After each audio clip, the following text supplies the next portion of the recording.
we on silent right now? Yep, YouTube can hear you. Hi, YouTube.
All right, it's officially 7 o'clock, so I'm going to start the webinar to let the students in the room. Tim, whenever you get a chance to stop screen sharing that, that'll be great. And we have students coming in. Hi, everyone. This is Kathleen. I'm here to make sure that Zoom is running smoothly for you. And those watching in the YouTube streaming side, welcome also. Just a couple of quick notes before I pass it off to our host, Hector. For the students with us, I see some of you already typing in the chat. That's awesome. You guys are in listening mode and typing in the chat, no microphone and no video for those that are attendees/students. When typing in the chat, as you see Hector is doing, please make sure in the to field, hit the drop down and select all panelists and attendees. Again, students, make sure in the to field, hit that drop down and select all panelists and attendees. That is a way we make sure your comments and questions are seen by other students, and it helps connect the answers given today by Hector and Chuck. I see someone typing, Stella, you don't have to drop down. You should have something that says all panelists, the second one, all panelists and attendees in the to field in the chat. So just giving a moment. Looks like we got a lot of students with us. As you're typing, okay, I will address that more once we kind of get started. But as you guys are typing in there, let us know where you're joining us from. And again, thanks for taking the time.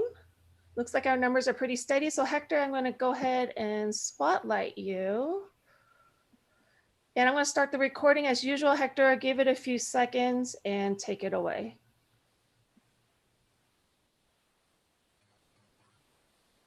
All right. Well, hey, welcome everybody. My name is Hector Verdugo. I'm the Senior Vice President of Admissions here at Academy of Art University, San Francisco, United States of America. Hope everybody is doing well. I see we have people from all over the place. If you don't mind, just go in there and throw in where you're from here in the chat. As a quick reminder, make sure right below here where you see that chat button, click on that. And then when it says to, if you have the option to click all panelists and attendees, please do so.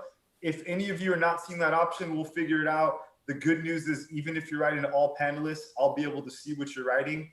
And that's really useful for me to be able to take your questions and make sure that we can interact with you.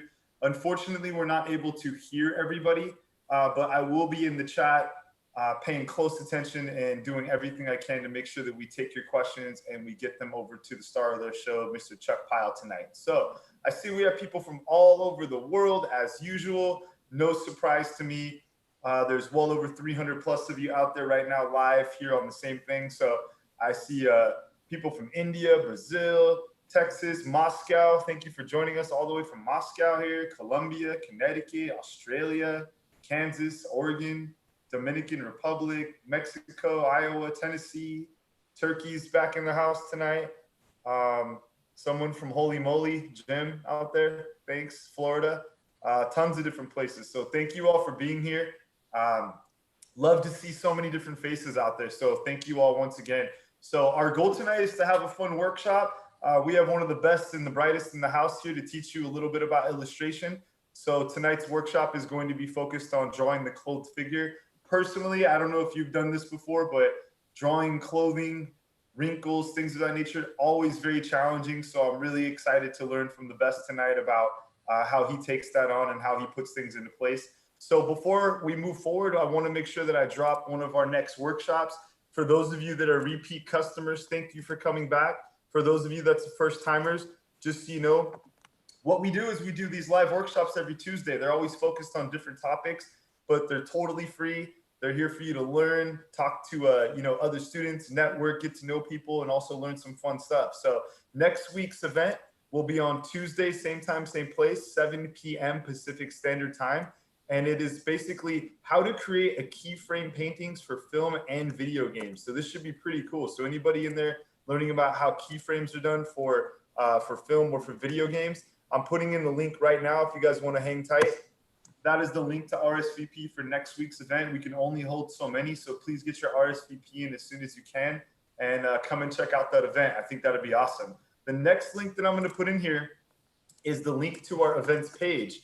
If you see any other events that you want to check out, we are literally booked with workshops every single Tuesday all the way through October, November right now. So please feel free. And your question is, do you need previous knowledge? No, not at all. We designed this for people if you've had no experience whatsoever. We want to bring in a little bit of blend of teaching people certain things, whether you have experience, mid-level, you are experienced, it doesn't matter. We're going to try to do something for everybody. So please feel free to join us.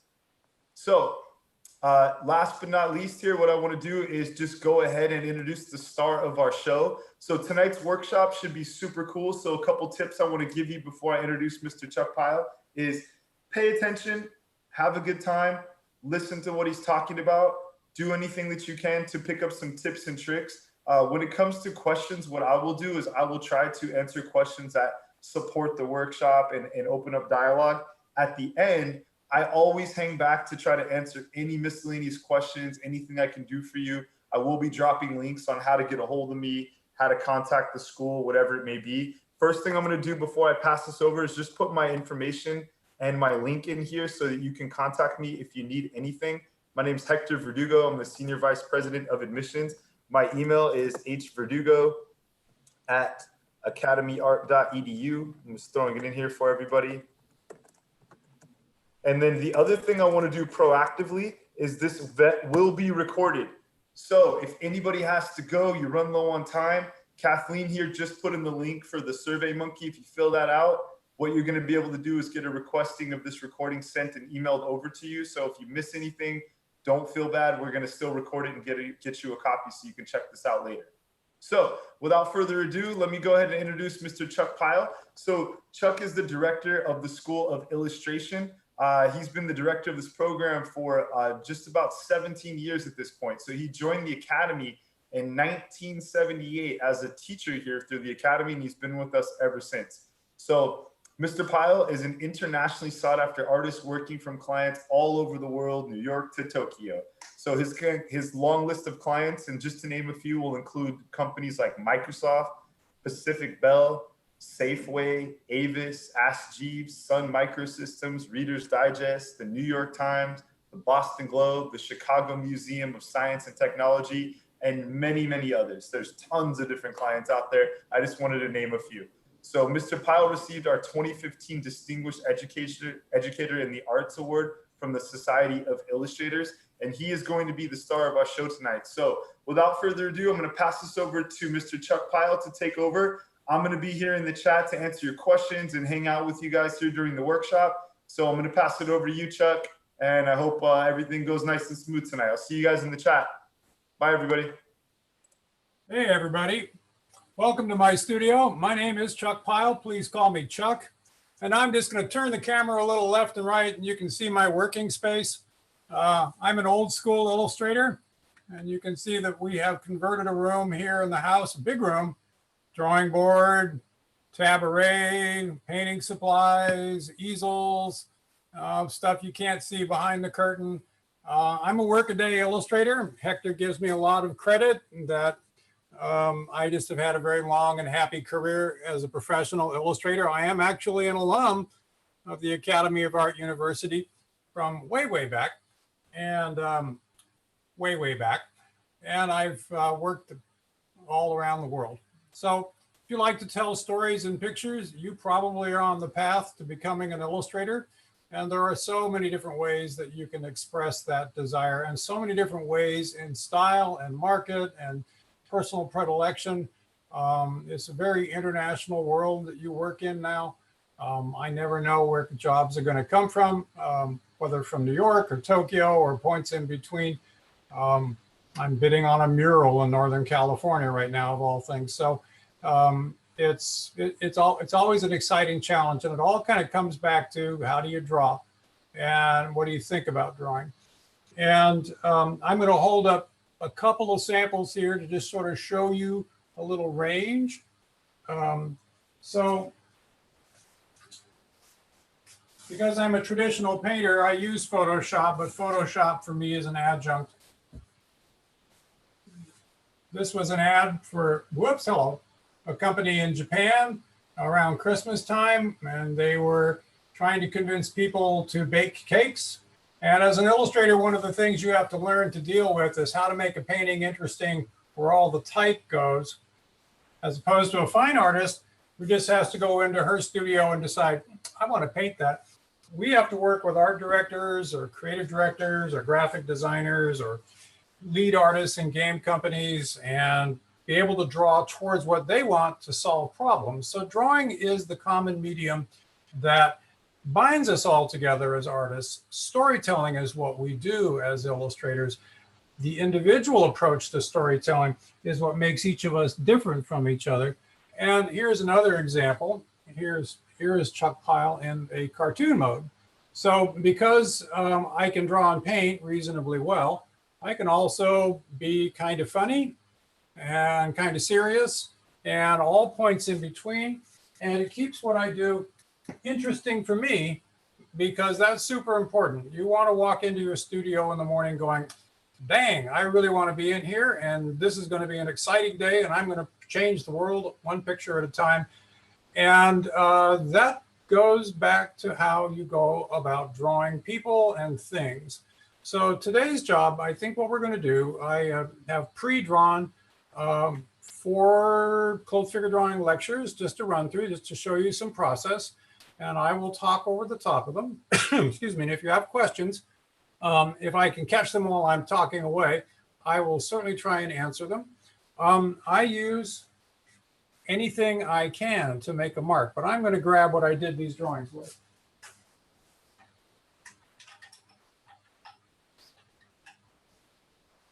So I can draw with ballpoint pens, I can draw with Prismacolor pencils, I can draw with brush pens, I can draw with an eye pencil and a Wacom stylus, and I also can draw with stuff like this. Essentially, these are Conte crayons with a nice point. And one of the things that my teachers were really adamant about when they taught me was make sure that you have a tool with a really nice long point. And it should come to a nice clean tip. And notice how the tip on this is really it has shoulders. And what you really want is a nice, smooth, tapered shape all the way to the tip. So it's always good to have more than one in hand because, the next thing you know, you're going to drop it or it's going to get dull. And you want also to think about how you hold your tools. Here's you in kindergarten. Here's you in the 1st grade. Here's you, for some of you, in the 6th grade. An artist holds their tools as an extension of their shoulders, as an extension of their eyes, as an extension of their brain and their heart. And they can make their marks, do all sorts of things because they aren't holding it like that. So if you have the combination of a broad, nicely chiseled tool and a flexible overhand grip, you can draw in little things, big things. You can go from line to value to ultimately to color and all back and forth again with great sensitivity. And I can even take my eye pencil on my iPad and tip it and get a pretty good range of marks holding my eye pencil in that same grip. And when I need to get in there for a little tiny detail, then I will immediately go back to what my first ABC grip on the pencil was and get those little tiny details in. And by the way, if your pencil ever falls out of your hand, good on you, because you really should have a loose enough grip on it that every so often you have to go, oh, and pick it up off the floor and cuss because you just ruined a really good piece of Conte crayon. So there you have that. That's my background, and this is my workspace. And I think what we probably ought to do is, Tim, maybe we want to pull up that first video and we'll blabber our way through this. And yeah, it's healthier for your hands to stay loose. Sabrina, you are so spot on with that because your shoulder will not live as long as you will if you have a really tight grip. So these are clothed figure models from the Academy's family of clothed figure rockstar models. And I am just walking my way through this. So the first thing I do when I'm looking at somebody is I'm looking for the basic design and attitude of their head. And because you have a limited amount of time, when I have a long time, I build things up with straight lines and angles and lots of plumb line measuring. But when I'm in a short pose, I try and get the maximum design of curve to get tilt to the basic parts of people's bodies. So what I'm looking for in this pose is the tilt and attitude of this woman's head. Notice how one eyebrow is much higher than the other. And I don't trust that shape that I drew for the back of her skull. So I'm going to look for some intermediate shapes to make sure I give her enough space back there for her skull. And see how I'm switching back and forth between line and paint. So to me, everything comes down to shapes. The shapes can be linear because the moment you trap a shape with line, it becomes a shape. The shapes can be tonal because when you paint them, they lay down values with edges. And if you can use your tool as though it were a paintbrush, you can actually create simple shapes with soft edges and then go back in later and build them up. So I'm trying to capture the attitude, the tilt, and the basic structures of her head without getting in there and rendering it all tonally or getting too crazy about it. And By the way, these drawings are not perfect. They're estimations of what I see in the gesture. For instance, right now, that cheek is a little out of plane and needs to come in some, but I think I'll catch that in a minute or two. And I'm just trying to get the basic structures put down with the attitude that they have. And that's the fun thing about the drawing process. The first thing you do is you have an emotional reaction. Pretend you've never seen the thing you're drawing before. It can be the same coffee cup you've drawn on your kitchen table for the last 10 years. But you have to look at it as though you've never seen a coffee cup, much less this one, and analyze its shapes and attitude and ask yourself, what are the tilts? If I hold up a horizontal or vertical tool, you'll see me going across there every so often, measuring with my tool at arm's length to assess vertical shapes and to assess horizontal shapes, or how far off vertical and horizontal they are.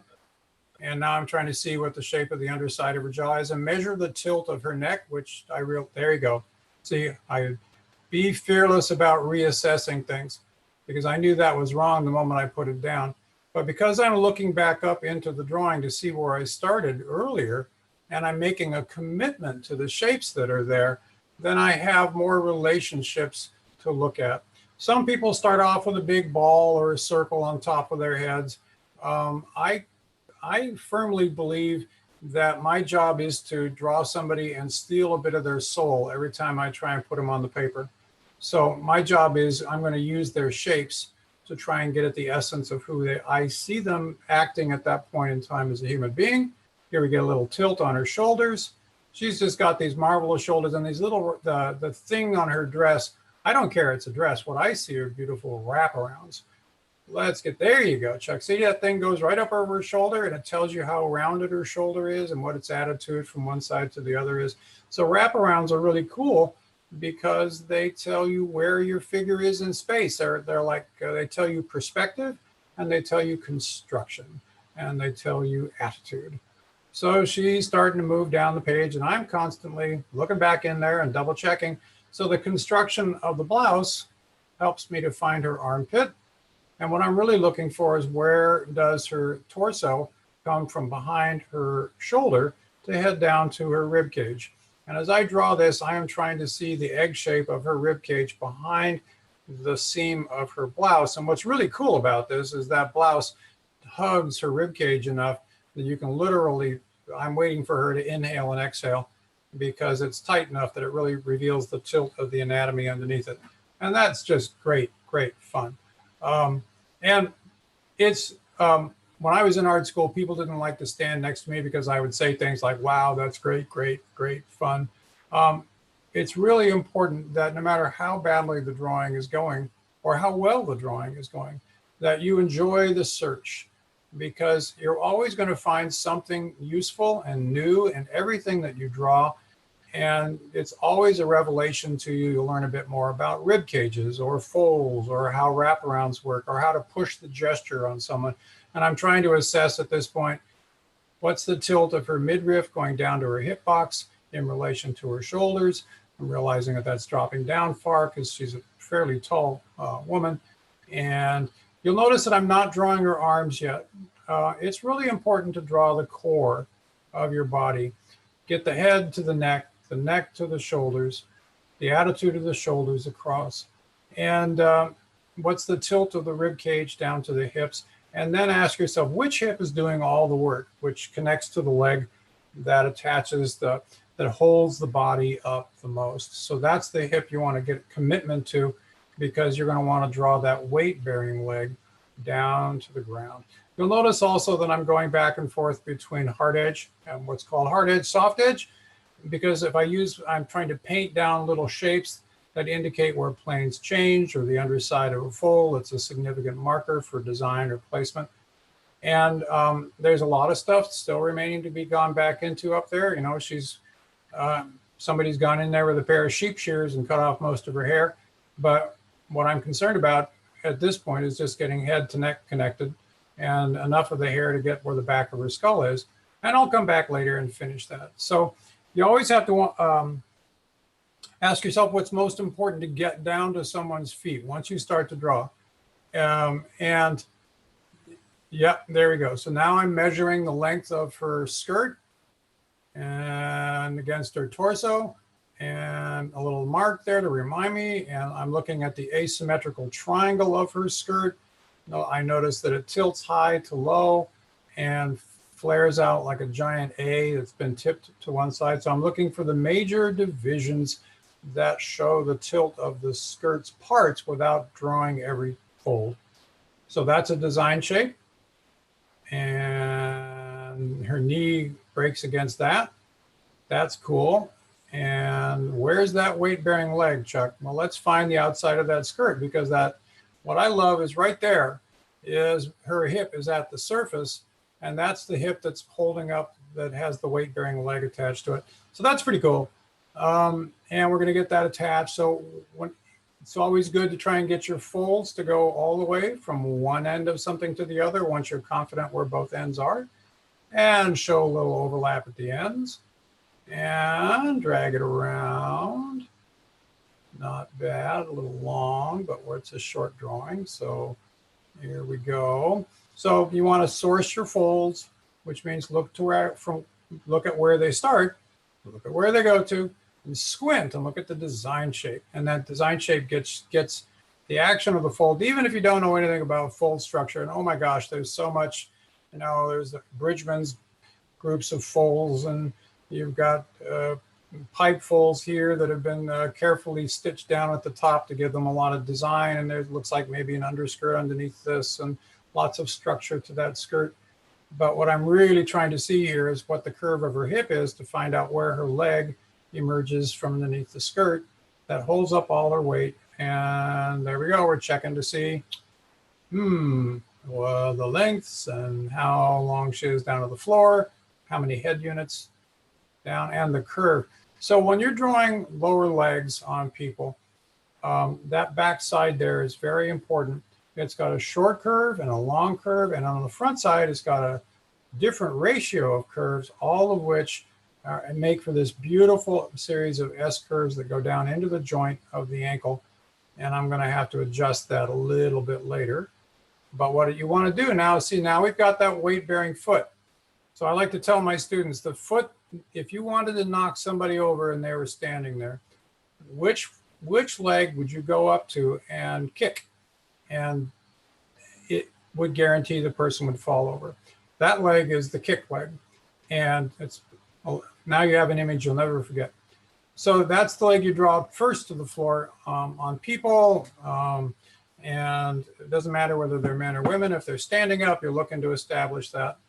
And now we're going to go down from the knee on the other one to the ankle. And always notice how with shoes, the shape goes straight out the back and wraps around the heel bone back there, and then turns into the shape of the shoe itself. On the backside, shoes are always kind of spray painted on your model because otherwise you tend to walk out of them. There's that set of different curves on the front, that smooth change of direction into the foot bones above the ankles. And now we're going to get that overlapping form of the shovel shape of the shoe going away from us. Darn, she still doesn't have arms or hair. So maybe we should go back up and find that.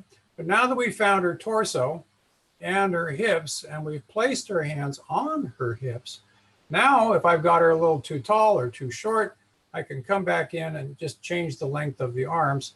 Nice thing about arms, just check where the elbow is in relation to the bottom of your model's ribs, because there's an arc relationship that is roughly parallel to the bottom of your ribs, the elbow there. So I'm always looking for how long that is. And I'm looking for the change of shape between her deltoids and her biceps. And you can even see me drawing a little bit of her biceps in there, because that joint there at the shoulder is really important to get how the front of the arm and the top of the arm come out of the shoulder joint. And I'm drawing to the elbow itself and then reconnecting it up to the top. And then I'm going to look for the short curve, long curve. Let's adjust things because that negative shape there looks stupid. And what are we going to do next, Chuck? Surprise me. You're going to have to fix that. That's what you're going to have to do. He's thinking. Yes. Okay. Now we got that a little higher. So always be willing to adjust. Mistakes are inevitable, and you just not be stymied by them, and just know that if you make a boo-boo someplace in a drawing, right where you did the boo-boo is not the boo-boo. The boo-boo is a decision or two above it, where you missed a relationship between something and something. So if you look back above where you say, this isn't working right, usually the problem is above it. And so now we're going to come back in. When you see people wearing shoes, always think about the heel as being different. It's a different piece. The part that's sticking down and hitting the floor in the back there, that heel box, whether you're wearing running shoes or dress shoes or high heels or sandals, always separate that from the slipper part that wraps around your feet, because you want it that is in perspective in relationship to the front of the feet. And it looks, Tim, like we just stopped this drawing, didn't we? Yay! Well, that was fun. So if I didn't scare you away, we got another one to go on to. So, but before we do, so it's just to review some key points. Don't draw. I can't stress that enough. Don't draw. The first thing you do when you start a drawing is don't.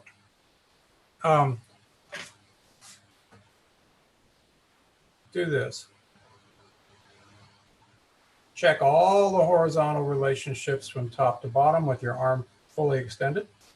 Look across your model with one eye closed vertically, and notice how shoulders align with heads, how hips align with shoulders and heads, how knees align with heads, and which hip is higher than the other, and where are the feet, if you hold up a horizontal, one to the other in perspective, and very importantly, where are they in relation to your model's face? The other thing you don't draw for is to fall in love with whatever the subject is. I can take an iPhone out, and so can you, and you can capture virtually everything in that scene. Some of you may have already done that with screen grabs off of this. That is completely impersonal. It's a snapshot, it's not art. What makes it be art is the fact that when you look at that and you say, wow, that lady's eyebrows were phenomenal, totally cool. I've got to draw those. Or the shape of that dog curled up on my sofa just makes it look like a French pastry. It's so wonderful. I need to draw that. Or I really love the shape of their hair. Or God, look at the pattern on that dress. I just need to capture some of that. This and this have to collaborate. And no matter how short the drawing is, no matter how long the labor you're going to put into it is, the very first thing that you have to do along with measuring things is have a reason for you to draw it. I can't give you that reason. No art teacher can, no other artist can or should. It's you. You get to decide. And that little bit of a flickering flame in your heart about this pose will then make the process of drawing and trying to capture it exciting and give you purpose. Always draw into that purpose, and only you can give it that. So Tim, let's roll number 2 here so I don't bore people to death, and get on with the next show. Video number 2. Claudio. Well, I know him. Great model. There he is jumping around. So in this pose, our model is largely close to naked, except he's all covered up in the middle. He has a really elongated head, so I'm going to exaggerate that a bit. And in this case, I'm drawing sort of a bag around it. And what I noticed are all these amazing arcs. His eyebrows, because his head is looking down, tilt towards the center. That is so cool. And because he's striking an expression, he's got exaggerated eyebrows. And I'm trying to separate his forehead from the sides of his head. And that's a real good marker, because if you just draw a ball, you usually end up missing where the neck is. And if you miss where the neck is, then you make everybody look like a weird 12-year-old. But in this case, if I can separate the front planes of the head, the sides of the forehead, the tilt of the forehead across through eyebrows or eye sockets, the two cheekbones, one on each side, in relationship to the two parts of the jaw, then I can capture basic structure and design, and you get a little bit of the attitude. And again, that goes back to that idea of steal souls. Your job, capture their souls, put it in your sketchbook. Capture their souls and put it in your sketchbook. So it may not be a perfect likeness, but what I'm trying to do here is establish the tilt towards the center of all the parts of his head. And you can see that I'm working my way in towards the center. I didn't draw his nose right away because I want to get the things that wrap around the center and go in towards and capture where his nose is. And I think where his mouth is and what his mouth is doing is actually more important than this. And you'll notice that his mouth is open, so you can see into it, and the lips wrap around like a big rubber band. The inside becomes the outside, and they drop down towards the center, and his teeth drop down towards the center because you're kind of looking down on his head. So those ellipses, when you're looking at people, if you look up at them, everything tilts up to the center. If you look down on them or their head tilts down, it tilts down towards the center. And that's a good marker to look for. What's the attitude of the head right at the beginning? So we're getting a little bridge to his nose, the connector between the center line of his forehead, and we're pushing the eyebrows now. So we're going back to paintbrush stroke. Woo-hoo. So if you're smart about this and you're all awake, then you know that ability to make your hand go back and forth between line and shape means that you can paint and draw and paint and draw. If you've seen Bill Mond's demonstrations here at the Academy, you see another example of paint from the start with pastel sticks that yields up a really great evocation of the model. So that's another video we've got. So here we have something wrapping around our model's head. So I don't care what it is. What I care is that it's an ellipse, and that ellipse defines the form that it's sitting on top of and itself. So that's the cool thing. So if you're wearing belts, or you've got a collar on a shirt or a cuff or a seam, that is called a wraparound. And wraparounds are great because they give three-dimensional shape to objects by the kind of ellipse they make. They define themselves, and they define the thing that they're made of, and they define the thing that they're sitting on. Head's tilted down, so his ears are up. And so normally your ears and your eyebrows and your ears and the bottom of your nose are about parallel. When you tilt the head, that relationship changes in perspective. So Claudio's looking down, so everything on the side of his head raises up, and that's pretty cool. So tilt of the shoulders, this is kind of a weird view. If I were drawing this for an illustration, I would probably select a slightly to the left view because that shoulder is awkward from a design point of view, but that's what we've got. So what I'm trying to do is draw to the shoulders from the core of his rib cage and get the girdle of his shoulder put down. And I use that very deliberately. Shoulders wrap around the rib cage. And that's one of the cool things about them is they literally sit on top of the egg, and they are flexible in and of themselves, in that you can raise them and make them go around three full arc. And so they have specific shapes. So what I'm trying to do here is get the deltoid and the top of his pectorals on both sides because they clamp onto my model's rib cage. I love this part. It's always a challenge, looking for his nipples across to get the tilt of his pectorals in place. And then you'll notice that as there's his center line, I'm looking for that thrust down, and it helps me to pull the shape of his rib cage from between the muscles on his back and the center line and the muscles of his bones of his rib cage on the other side. So I'm literally looking for the arc, just like I did on my other model, trying to see how he's breathing and wrap that egg shape around. And that's really cool fun. And here's a place where you can play with the musculature of your models. Once you know where that rib cage is and you look for those basic muscle shapes, if you want to make someone look more heroic, you can bulk up his shoulder muscles or his pecs, but you're always trying to go after what the muscles are showing you. And here's a complex wraparound. Great job editing these, Tim. Thank you. These close-ups are very helpful. And you can see that the arm is starting, and I will probably do the same thing here. I will get the arm started, and then we'll stop. because what's important again is get that core in. So I want to get the attitude of his arms and on both sides, but I don't want to get so overcommitted to them that their scale starts to take over the drawing. So I'm looking for the upper arms coming out of that saddle, and then I'm going to go back down. Well, maybe I will draw that. Get that joint in there. Notice that at the elbows, things overlap. So when you see knees that are bent and fingers that are bent and elbows that are bent, if you draw through there, always look for overlapping shapes in there so that you get that little crunch on the inside versus the stretched outside. It's really important. And I'm losing where the hand is going behind the chat pod here. So I'm looking for the hand as a block. So the fun thing about hands is fingers are groups that come off of this shape. You want to see how this shape comes off of this shape. So when people are gesturing, you look for the shape going to the middle finger and the shape going to the outside finger, cross and down, and thick to thin. And you look for that shape, and then you pull the fingers away from that, and you'll get that nice proportion because, you know, not dissimilar in length.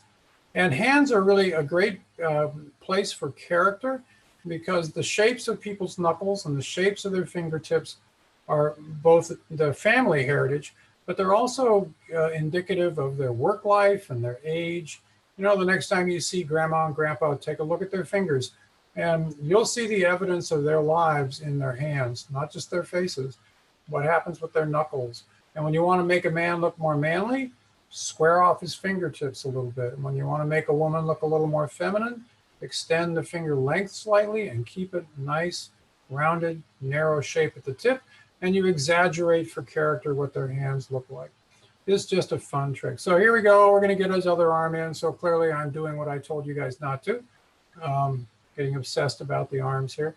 But notice how I'm looking for the overlap of his his chest muscles and the arm going away. And I'm adding some linear emphasis to one side of that arm that's going away from us to give it a little drama for design's sake. And we'll come back in here and we'll attack the all the fabric around his midriff here in a minute or two. So, and you can see my hand going out of camera right now. That's really exciting. Doody-doody-doody-doo. Very exciting. Wow. So I'm painting the wrap around his elbow, those wraparounds there, and I'm adding a little tone to his head so that the wraparounds don't become a distraction. And I may or may not draw the wraparound on his chest for time's sake. But what I want to see is how things sit on his ribs. And that's a nice thing, by the way. See what I'm doing with that? I want to get that sword to have a nice, sharp, clean line. So by pulling the tool in the direction the line travels, or pushing it in that case, you get a nice, clean, sharp line that is confident. You just have to air guitar the stroke a few times. And you can do that with buildings and cars and bicycle tubes and all sorts of things, or swords. And if you're a student at the Academy, you're drawing a lot of models with swords and toy guns and drinking glasses, and because hands are always telling stories, and it's really important to get both the symbol for the hand down and oh, good heavens. Well, Alicia, if you're feeling like a child being filled with whatever W is, I'm honored. I hope that's a good thing. It's a sort of stream of consciousness. If I were in my closed figure class right now, this would be what I would be talking about this as I work my way through the drawing. So when you have folds and fabric, you're looking to see, where are they squeezed, where are they stretched, what's the basic design shape that they have, and do they wrap around the form like that? That is awesome. Oh my God, that is so cool. That is so cool because it wraps right around his thigh and tells me exactly how round his body is right there. And it has thickness. That is so wonderful. And it also indicates direction and stress on the fabric. And I just love that stuff. Oh, that. Now you may think, no, I could care less, but, and it's okay if you do. But to me, to find things to be excited about when I draw things, new discoveries, that is just, yippee. And I'm 67 years old, folks. For me to be saying that, that's saying something. But each of these is a wraparound that I'm trying to summarize, and with a soft edge and a hard edge. And when you look at folds on things, you'll find one side is harder and one side is softer, and they reveal their structure by that edge and then by the interlocking shapes that go from one end to the other. Now, Claudio has pretty muscular but skinny legs. So to me, he looks like a Norman Rockwell character because of that. So I'm trying to make sure I get both the muscularity of there's his quads coming down to his knee bones. And we're going to get a little of the overlap going, just like when I'm drawing a finger or elbow overlap or a shoulder interlock. Anything that overlaps, just try and show a little of that squeeze in relation to the change of direction at the outside of the curve on the stretch side. And then you get where things are in space. This is just so much fun. Now we're trying to get him, it's sort of, well, there's that's kind of the leg that goes to the floor. So we'll draw that first. So when you get down to the knees, look for that big change of direction at the joint. The quads, those big muscles on your legs, wrap around. They're high on the outside and low on the inside. And then that little bone right there is a short curve. And on the inside, the bones are a long curve. So I'm trying to get the direction change, and I'm exaggerating that right there at the back of his leg. And there's his shins bone. If you see people's legs from the front, look for that. You'll see it in people and horses and dogs and pigs. That little bone that goes down towards your ankles, it's like a scimitar, and it points in and it shows you where the joint is right above the feet. That is so cool. And it's just such a wonderful little gift. The anatomy god said, hey, this is for you, the artist. That curve, it helps to get you the asymmetrical shape of the lower leg in place, and everything wraps around the bones. That is just, I love that. And then the bones of the feet go right through the ankle there. And then there's his big toe, the beginning of it. And when you're drawing feet, if you don't have time, it's always important to find where the big toe joins up with the group there, like that. And then notice what the little toes are doing. The little toes are kind of like lemmings. They're all going in the same direction at the same time, little rodents that all go around in packs. And they don't have a lot of flexibility in and of themselves unless they're on something or the foot is pushing off of something. So you just look, but they have, this is just like your hand. The little toes have 3 joints, just like your fingers. And the big toe is like your thumb. And there you go. So that's 3 and that's 2. So, woo. Okay, so now we're going to get that shin bone to go down. And the fun thing about on top of the shins, all these muscles that are pretty close to flat on top of the front of the leg still have an outward bulge. And depending on what's being stretched or compressed, the bulge gets stretched out and flattened or bunched up. So if you lift your toes up, the muscles on the front of the lower leg bunch up.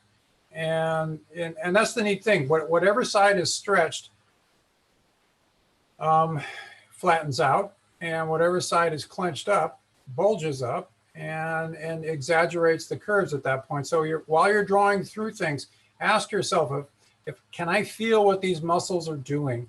Are they being stretched or compressed? Don't just copy the curves. Think about, well, what is this model doing? If he's bent this way, what happens to the muscles on my arm when I bend it this way? Or what happens to my leg if I lift it? What gets stretched? And you can actually, if you lift your leg up, you'll notice that your quadriceps, the big muscles on top, flatten out. So that is one of those things that when you're drawing, particularly, you can draw some spandex superhero type person jumping across something. And when you look at his or her leg pose or her arm pose, not only are you worried about the muscle shapes, but you're also worried about where are they being pulled because they're stretched and flattening out, and where are they being compressed and bunching up to exaggerate the action on the model. And that's part of the fun. And then you get to exaggerate. Once you know what you're looking at, you can go, I want to make more of this. I want to make less of it. I want to do it exactly as I see it. And that is a conversation you get to have with yourself all the time. And now I'm going to finish wrapping some folds around that, and go back in here and turn a little form again with a paintbrush of things. We're getting down to the end. Oh my gosh, you're almost free to run around the room. And, Hey, Chuck. We have a couple of questions that are coming in about exaggeration and using exaggeration in the muscles to convey emotion. Do you have any talk points towards that? Well, I was kind of just talking about that. First, the exaggeration has to be, what is the function of the muscle? Hold on, I'm going to get a visual aid.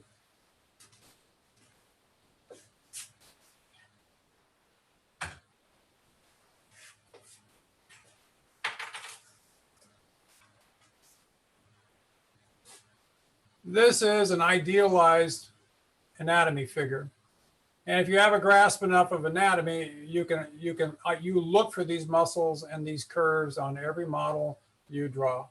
So for example, here's the big shape change on the inside of this. See how long this is and see how short this is? And notice how those curves I was talking about curve back into and actually become the ankle joint. Well, once you know what these muscle groups are, if they're being flattened out or compressed, look at the ratio of long curve to short curve, and then you can ask yourself, can I bulk it up some, or do I make less of it? So, if you're trying to draw guys and you want to make them look a little more, we're going back to this, make them look a little more macho, heroic, this shape here out to the bone, don't worry, if you move this joint out ever so slightly this way in relationship to the rib cage, then you can bulk this curve up a little bit, and it will make your model, that particular model, look much more powerful without even affecting their height. It's just an exaggeration of what the muscle shapes are. And one of the things about the human body that is so cool is you can see how all these muscles are interlocking. Notice how it's very narrow here, and then when it comes down, it literally fills. There we go. See how that same set of muscles goes from narrow in the back to wide as it lays in the shapes of the shoulder blades and the collarbones. So, and how far back it sits on your model. So when I'm thinking about exaggeration, first off, have a game plan before you start the drawing. Look at the person in the pose and ask yourself, what do I want to exaggerate on them that will enhance the story or the character that I'm drawing? And then think about your anatomy skills in terms of what you've seen of the human body and other places, like you took a Necrochet class someplace, or you've got a 3D poser model on your computer, or any of those things. And then you take the shapes the model presents to you, and you exaggerate them for effect. And you're always looking for what the tilt of the body is. One of the other cool things, I am dismembering somebody. Look at that. So you've got this curve in relationship to the shoulders. Notice how the neck goes backwards. Right here at the shoulder blades, it goes under and it pushes out. And it pushes the rib cage out. And if you see somebody's rib cage tilting this way, then the hip block is going in the opposite direction. It curves under and it winds its way around before it goes down the top of the thighs. So I'm always looking for oppositions of basic shape. What are the rib cages? What is the rib cage doing? What is the hip box doing? Is one side higher than the other? And if one shoulder is higher than the other, then the hip is going to be going in the opposite direction and its tilt. And you can exaggerate those basic bone tilts, and then you can exaggerate the basic muscle shapes on top of that. But and if you look for the short curve and the long curve of any shape, long curve, short curve, short curve, long curve, short curve. Look at how beautifully interlocked that joint. Whoops, it helps if I have it on camera, doesn't it? As these things overlap at the high on the inside and low on the outside. So joints are very asymmetrical. You're always looking to see where the bones come through to the surface, where the bones come to the surface, where the bones come to the surface in any joint. And then you can exaggerate the muscle attachments to that. And then it's just a question of the ratio of the curve. So you can look at somebody who's scrawny old guy like me, and you can suddenly add 20 or 30 pounds of muscle to him just by taking the shapes and the proportions of where his bones come to the surface and then exaggerating those short curve, long curve shapes. And you start to get more character. When I'm drawing quickly, I tend to exaggerate those short curve, long curve shapes just to give the drawing a little more energy as opposed to finesse. And that's just me. And that is some of what I was taught when I was a student and being taught how to draw directly from the model was analyze the shapes that you see, look at the ratio of the parts of the curves, see what those big building block forms underneath are doing, and then choose whether you're going to capture the angle exactly or exaggerate it in order to get a little bit more to the energy and the design of what the model is doing. And having something like this, in your studio is an enormous help, because the more you can see the body in a three-dimensional form, whether it's something you have on your computer or whether you invest in, there's any number of people making these now. Even those little manga, anime, posable figurines that, the little 8-inch tall things that are so beautifully articulated. Now it can be great helps for seeing the basic functional parts of the model. And obviously taking a cold figure drawing class at the Academy of Art wouldn't be a bad idea either. But it's think what you're trying to achieve before you actually draw them. And that way the game plan is you're in control of the process rather than the process happening to you. I hope that answers that question. Chuck, we had quite a few questions about the model. Do you know recommend where models like that can be picked up, and are there better versions of models that you would recommend? Golly, well, we have an amazingly professional model corps at the Academy of Art University. That's considered a product plug, people. But Gumroad, if you're online, if you're not here yet and you need to buy access to really good looking models doing good things, Gumroad has many models who sell collections of their own images doing things. You can go to the societyofillustrators.org, societyillustrators.org. They have a wonderful drop-in figure drawing workshop on Thursdays. Oh gosh, I'm having a senior moment. There is a figure drawing workshop run by Academy faculty that used to be Draw Breath, but they just changed their name to something Muse. And I can't remember the whole title, but Sarah Fenton is organizing that. And that you actually get access to Academy models that way. There are lots of online resources that you can turn to nowadays that will rent or sell to you lots of really usable images. And some of them are in video, some of them are still JPEG collections, and they can be very modestly priced or they can be pretty expensive. You can also, depending on where you live, find workshops to go to. You can also tell your family, sit still while you watch television, or draw mom and dad while they're having coffee in the morning, or keep a sketch pad nearby so that you can capture the world around you at odd moments. And that's actually, it's kind of important, especially when you're starting out, to look for any and all opportunity to draw stuff. I mean, Academy model, 10 minutes.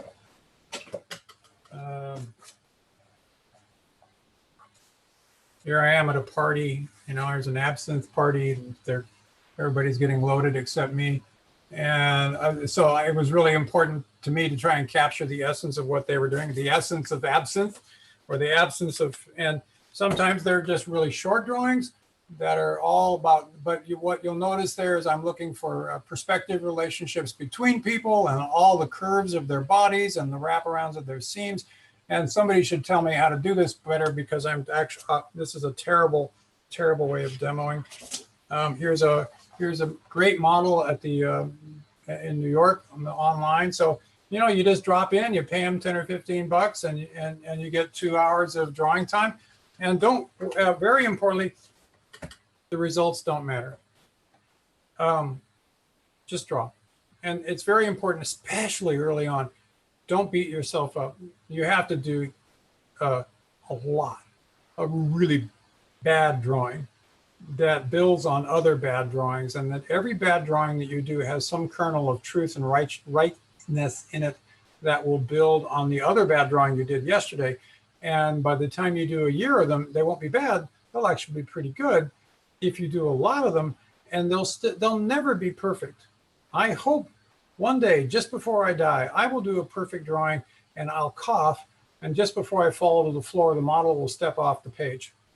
But in between here and there, it's the pursuit of what is perfect, not the achievement of it. It's the learning of it, and it's the going after of it, and knowing that it's always a percentage game between you and in the moment before the timer goes off or the model gets up and goes and pays for their cup of coffee.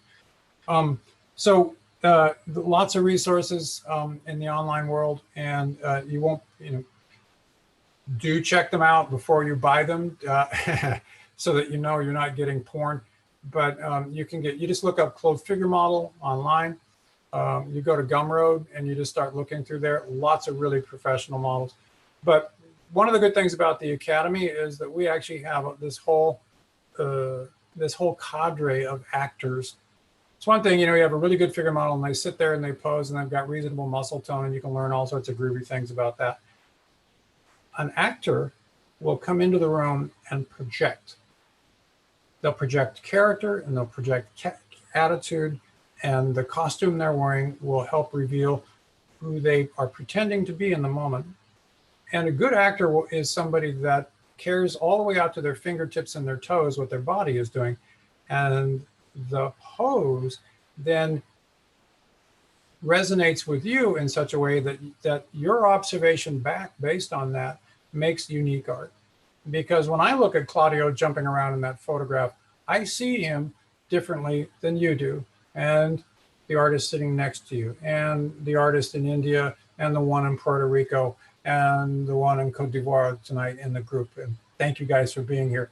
But that unique perception that you have of the world, you channel it through the learning of drawing, and it gives you a unique perspective back to the world. So yeah, hit Gumroad up and come take a clothed figure drawing class with me. So, everybody asleep? Should we hit number 3? Tim, you want to? Sounds good. Sounds good. I'll start number 3. Okay. I have to remember what I did for number 3 now. This is terrible. Don't get old, people. Oh, marvelous. What a beautiful round head. I just love this. She's got this football shaped head wrap on that makes this great shape. I was so impressed with that when I first looked at her. Here I am measuring. Yes. Okay, there's horizontal, there's vertical. I'm going to do a little wipe down her form, looking for key relationships. Now the vertical across. Now from where I'm looking, that Conte crayon lines up with her body, and I'm going to start with a little head shape, I think.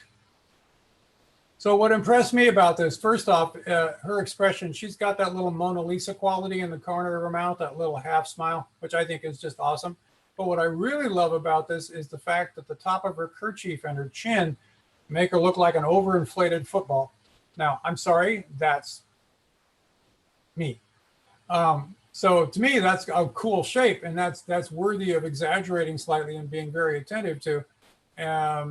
So that's what I'm starting with as a shape for this one. And in another pose, it would be something different. But what I notice is that the kerchief wraps around her skull and wraps around the back of her ear. And then she's got this beautiful jaw shape, which we'll get back to. And I'm using the shape of her hairline to help separate the front of her head from the side of her head. Notice how I just paint the shape in. I'm not outlining it. I'm literally painting it so that the edges, if I want to put patterns in, can be made to look more like hair. And the shapes themselves don't look like they're outlined and then become a distraction. And they can be changed pretty easily as well. And I can see the side of her jaw is softer edged than the outside edge of her face. So I'm painting that a little softer than the edge. Ooh, there's cheekbones. And so what I'm looking for is the top of her eye socket to her cheeks. And I'm looking for the near side of her head to get that highlight there for where her forehead turns from front to side. And that little tilt to her eyes that gives her this just certain saucy expression. And then the underside of her eye socket, it's before you draw eyes, look for the shapes of the bones and any of the flaps that contain the eyes, because you want to not just draw the eye in the middle of space. You want to look for the house it belongs in. That house holds everything. And if you can find the house, then when you drop in the furniture, which is kind of what eyes and nostrils and teeth and all the rest of that stuff are, they're going to end up in the right room, and they're largely going to end up in the right spot. So I'm very concerned about the bones that wrap around above her eye and the little flap shape, and looking at the direction of the tilt of her iris, the dark spot. And now I'm looking, there's the corner, and I'm checking that against where her eye is. And I tend to draw, I draw paint the lips across, and I'm exaggerating the tilt of that slightly. And so on your mouth, when next time you look in the mirror, notice you've got 1, 2, 3 parts on the upper lip and 2 parts on the lower lip, and they all kind of clamp together to keep your mouth closed, keep things going in one direction, and allow you to enunciate when you speak. They are also a source of expression. And so I'm looking for the shape. Where does the line of the neck come up under the jaw? Very important to look for that, because that way you get the appropriate thickness and attitude of your model's neck. Now we've got shapes of hair. We're going back to painting it. So to me, when I draw hair, especially long hair, I keep telling myself, water, rock, water, rock. What I look for is the shape, the big shape that falls away from the scalp, or in this case, the wrap. And it goes from narrow to wide in a series of S-curves. Every hair texture and pattern is a series of S-curves. Some long and silky, some short and compressed, some spiky, some lots of little tight curls. But what I want to find when I'm constructing the drawing is the basic shape of that flow. And think about every time it hits something, it changes direction. Go stand in front of a stream and look at the rocks, and the water will literally roll over the rocks, just like your hair does when it hits your shoulders or courses down over the front of the back of your torso. And that makes laying in the basic hair shapes easier to do, and it also helps to get the connection that you can't see of her neck in place. So this is a really complicated blouse. So what I'm looking for are the basic wraparounds and the continuity of the folds from top to bottom. So continuity means things connect from one end to the other, and the energy of the shape passes through each of those things, and it either follows the edge of the anatomy or follows the fold. So I'm laying in things that get me the furthest distance between 2 points where it starts and where it ends. And look at that. Remember what we talked about, the tip of the rib cage with that the anatomy figure? Oh my God. So look at the attitude on her ribs as shown by that vest. Look how far out in front of her cheekbones the line of her breast is, on the tilt of her rib cage is. That's cool. And what that means is her back turns under, boom. It's just so tilty forward towards her hips, and then her hips flip back in relationship to that. So that is just super exciting, because that gives this pose so much dynamism. And you can see we're trying to get that continuity of shapes to get us down to the bottom of her blouse. And I'm attaching a few of the folds to the edge of the end of the cuff, the seam on her blouse. Easy for me to say. And I'm going to get a little bit of her arm going. I'm looking for the basic muscle shapes there. But what's really important is getting that tilt. Let's just watch her breathe for a second. And by the way, when you have a live model in front of you, I do that all the time. First I try and imagine what they look like with no clothes on, so I can see through the shapes. And wherever things are stretched over something, that's where your model is essentially spray painted black or white or blue in this case, or red on her head. She's unclothed.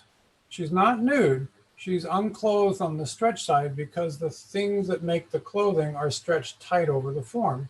So I'm always looking for where the body shows up in there. And then when it breaks away and becomes the shape of the clothes, I'm trying to see where the curve of her body reasserts itself and how it connects to the shape above that, where it disappeared into the shape of the fabric. So here's the thing wrapping around her waist, and that wrap around there, that ellipse is a real good marker for where she stops being pelvis and starts becoming thigh. And we're checking ourselves again. Let's see, where are all the parts going? And I noticed that she's just got this great attitude with her arm and her hands. And I'm checking to see the length of, depth of hip and where her wrist bones are. And there, the bones. See, the bones come back to the surface. So I'm drawing the bones. And now I'm drawing the muscles, and I'm connecting the bones to the muscles, or the muscles to the bones. And I'm adding a little bit of the box of the hand here. Yay! There's that side that goes from thick to thin. Yep, that big curve. So on the inside, on your thumb side, you have this big round curve of bone.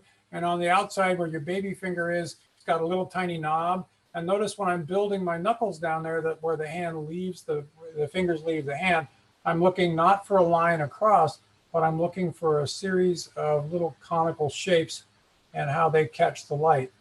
Because you want, when you're drawing hands, the eye to be able to flow around this first knuckle and down into the action of the fingers. So that tells me where they are. And I'm also looking for the curve of the fingers as groups. And I just realized when I started to draw the hand, like, oh my gosh, now I've got a freaking tambourine I've got to add to this in perspective. Chuck, are you a dummy? Why did you, this is tough to draw. So we're going to avoid that for a sec while I go. We're going to get her leg in place.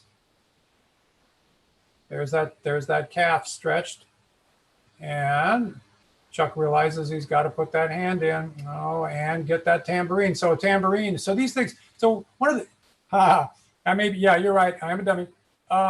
And the cool thing about things like tambourines is they're basically big circles in perspective.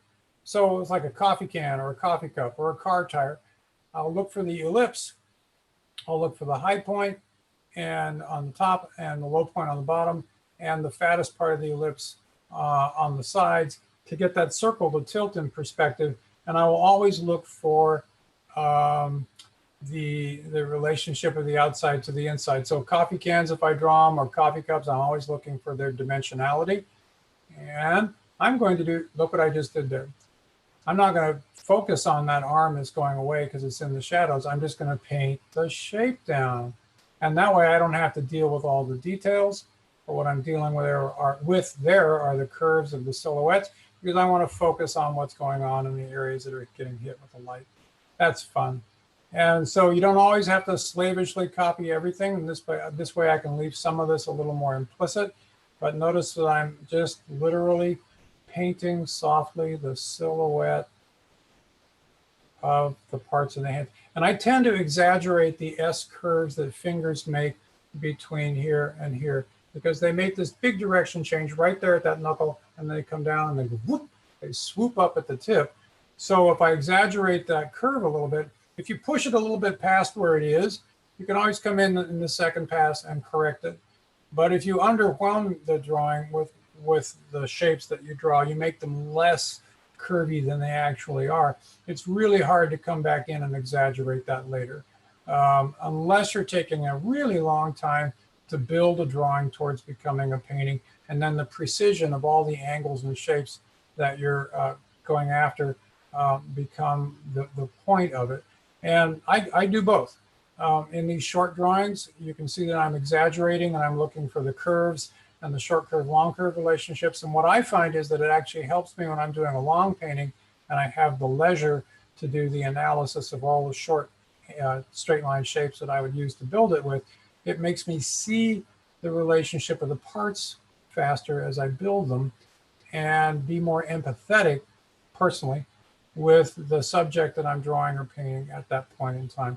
And I see things a little faster in that relationship of architecture and parts. Well, okay, so that tambourine works reasonably well. And now we're going to draw the rest of her skirt. So here we have another a whole series of bands wrapping around our model. And they're being dragged from low to high based on the fact that her knee is up on one side and everything falls from her hips down on this side. So from each of these, I eliminated one quite deliberately of the little sewn on bands there for simplicity and time's sake. I'm editing my folds and where I put them. And this is the tricky bit, because in the Marshall Vandorf rules and the boots. So when you draw models wearing boots right above their ankles, always look for what are called compression folds. And because boots change direction above your ankles, and when you have an L-shaped object like a boot or a shoe with a high top to it, there's always a compression fold on the front and around the side. So it helps to make the silhouette be understandable to your viewer by looking for that little hook shape and how it wraps itself around in a series of interlocking hooks from side to side. So now we've got it grounded. We've drawn the sock. We're going to do some of the wraparounds on the boot, because otherwise the shoe terminates in weird spots. He's thinking, well, these are weird. Where did she get these shoes? So, but we need to break it up enough to get the wraparounds to explain the form. And I need to do that on both feet, because so what I'm looking for now is there's that calf coming down, the shin side. And we're looking to see some of the stretch folds that help attach the skirt around the knee. And you'll notice that I started with a really simple ellipse that got the basic tilt. And then once I had the ellipse with the basic tilt in it, then I could particularize it with some of the shapes of the folds where they break the edge. So always squint when you're dealing with the bottoms of pant cuffs and skirts and coats. Get the general ellipse and its tip from side to side. And then if there are folds that break up the edge, you can come back in and add them later. Oh my, oh yeah, Kim Jong-gi, man. Yeah, the man himself. Booyah. Is there a reason why you prefer something? If the question from Taylor is, do I prefer charcoal? I prefer tools that I can make a very wide variety of marks with quickly. And so my preference is for Conte crayons, compressed charcoal, pit charcoal sticks, new pastel, anything that I can get a nice long point on and has some softness to it, and then just moderate my hand pressure depending on what the tool is capable of. There are lots of different tools to make marks with. I was trained to use the softest thing that I could get my hands on, so that my hand would be forced to lighten up and not lean in and put a lot of pressure on the page, which also makes for stiff drawing. So now what I'm looking for is the underside of her foot, because I can see it. So I'm trying to separate that underplane from the top, the sock shape that wraps around. And that's actually a really important thing to do. First, we find the underside, then we attach the heel box to it. And then that explains the weird, totally weird silhouette that it makes there. And then it bends. So I'm going to show a little bit of construction of the shoe. Those kind of things are always helpful, a little bit of construction. You can see some compression folds on the back and the top of the tube wrapping around that. And then a little bit of that shape down there of the toe, which from an illustrator's point of view, if that was my model, I would ask her to twist her foot very slightly out, because you can see that the shape that it makes at the tip is, it's not, it's a little, for explaining what the foot's doing. Okay, brush pens are great fun too. The brush pen is wonderful because it totally makes you commit. You can get a huge variety of marks. So somebody mentioned Kim Jong-gi a few minutes ago. Watch the range of hard, soft edges that he can get with a brush pen, which is just like what I'm doing with this charcoal stick. If you learn how the pressure of the brush tip on the paper, when you push it down and splay it out, and you watch the amount of ink that's in it, you can get a huge range of sensitivity to hard and soft edges, and literally have the same brush vocabulary that I've got with charcoal. I love them. We are getting down to the last few seconds of this drawing, thank heavens. I'm going to lay a little bit of a shadow on the ground here. That's always a nice thing when feet are in contact with the floor. And if there's any kind of shadow underneath, it helps to express their relationship to the plane and how much weight they've got on that. Are their toes in contact with the ground? Is the instep in contact with the ground? And blah. There we go. Well, that was a labor. Woo! So we're back to the main screen. So I think, Tim, I have honestly, in all the excitement, forgotten whether there are 3 of these or 4, or whether you just want to go to questions. Chuck, that's your call, or I'll leave it to anyone else too. I can also, if you do the last one, I can do it double time. I mean, you've a lot of detail on it. Do that, because if this is anything like when I was in art school, after about 10 minutes of watching my teacher do something, we didn't have cell phones. So Yeah. you were counting the holes in the ceiling tiles and then looking back at it so often. So I don't want to scare anybody. How about I put the last one on and I'll do it in a little bit of like a double time. Just yeah, perfect. Sound good? Yeah, sounds good.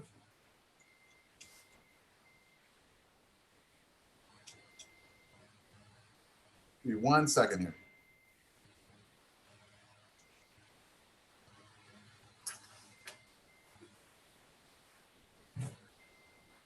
Got number 4 here. Number 4. So Chuck, I'll just read you a question from, it looks like, I believe it's Julie. Said she loves your sketches. Thank you. And your finished paintings. They have so much life. Thank you. I feel like I ruin them when I make them into final paintings or illustrations. What's your secret to keeping your figures so alive? A little bit of exaggeration. Careful attention to value range between light and dark. Careful attention to the turning edge of planes away from the light. Every illustrator kind of loves their color comps. The color comp is that intermediate rough sketch that you do to figure out your color and value patterns, because they're always a little looser than the finish. And it's a nuanced tug of war between what needs to be finished and what can be left a little rougher. Faces and expressions and hands, when they're doing important things, should always be a little more finished than everything else in terms of finessing the plane changes. Folds and big shadow shapes can be left a little looser in a painting, and particularly where edges aren't important, where they're going away from you, you can actually soften them a little bit in a painting. And so that there's a little bit of blur there. Not kind of like Photoshop when you're doing the depth of field blur. Don't do that too much because it looks so cheap when you do. But finessing those little things will help with the painting. And having the FedEx people, having to get a file uploaded, like at the end of today, will also make you paint faster and looser. It just, much of that comes with time. And I wrestle with getting tight on my paintings still. And I've been doing it for a very long time. I love going out in plein air painting because plein air gives you 90 minutes of seeing value and edge and color and composition. And after 90 minutes, the light has changed enough that you're lying through your teeth about what you're painting. And then you have to come back the next day to finish it. And a little of the other, the tight part is also the medium you paint in. Gouache and oil, my favorite painting media. And the brushes you use, that can really impact that sense of tightness. And if you're killing things, then one thing that at the drawing phase or at the color rough phase, you're not solving all your problems. And as an illustrator, one of the things that you're always on deadline, and a painting has to be done, a file has to be sent. So you have to learn to pace the timing of things to get them done on time. And if I'm doing a painting on my easel that I just am working on, it can take you however long it takes until it feels right. So if it gets all uptight, scrub it out a little bit and paint the passage again. Do studies of parts that you're worrying about, so you get that gesture. I am a big admirer of two long dead painters. Well, many, but Norman Rockwell, when he was up to about 1938, a brilliant painter with lush, delicious marks all across his paintings. And then after that, he gets tighter and tighter until he dies. Another one would be Frank Brangwyn, and that's Brangwyn. He was a Belgian English illustrator, printmaker, the late 1800s through 1930 something. And one of his men that studied with him, Dean Cornwell. And you look at Cornwell's work and Brangwyn's work, and you'll learn to see really juicy, well delineated, simple, powerful paint shapes where you just lay the mark down. And then you can learn to load a brush, place the mark. If you're doing little tiny things like this to finesse it, then you will end up with a really tight surface quality. But you learn where can you load the mark. Another one would be Haddon Sundblom or Gil Elvgren. And they all harken back to John Singer Sargent. Sargent is as close to the divine as any of us get with a paint mark. So anyway, blah, blah, blah, blah, blah. I had a bunch of questions fly by, so I can maybe That's try okay. a couple of them. But Sabrina had asked a question earlier about, she's saying that she tries to do time drawings and she finds that she gets lost in the details. Any tips on how to maybe improve that on the quick sketch? Yes. So first off, don't draw. Look at the really complicated parts and ask yourself what gets your eye from one end of that part to the other the most simply. What I tend to do is I squint a whole lot at the beginning of a drawing, and the only folds and wraparounds that I draw are the ones that I can still see with my eyes practically closed, because those are the most bent ones, the most important structurally ones. And then, like I said, I really try and see as much of the model as being on the stretch sides of their body, as close to naked as they can be. And then and then try and find the line where the body drives the drawing through that passage, and not say, oh, now I'm drawing the sleeve on a jacket. Oh, I'm drawing the top of a pair of pants. And then when you get to where things bend, draw across the joint, and then you literally, if it bends, find the curve around and show a little of this intersection. And then you get to choose whether you want to draw that edge to the next joint, or you want to come back in and finish out that top edge and wrap it around. But a lot of that just comes with squinting a whole bunch, looking for the simplest passage through any complicated area that gives you the most construction and story, and then doing it a whole bunch of times. Craig Nelson, who's the fine art chair at here at the Academy, has a phrase for it, and it's called, he says it's all pencil mileage, and it is so true. You never stop learning as an artist, but what you notice is that you do a whole bunch of things, and certain things will be frustrating over and over and over again. And then one day, you got it. And you feel like, yeah, this is terrific. And then about a week later, you start noticing other things that were under the surface of that you're still trying to master. And that goes until you're done. There's always this incremental kinesthetic programming that goes on as an artist, where you do something repeatedly in terms of analyzing it.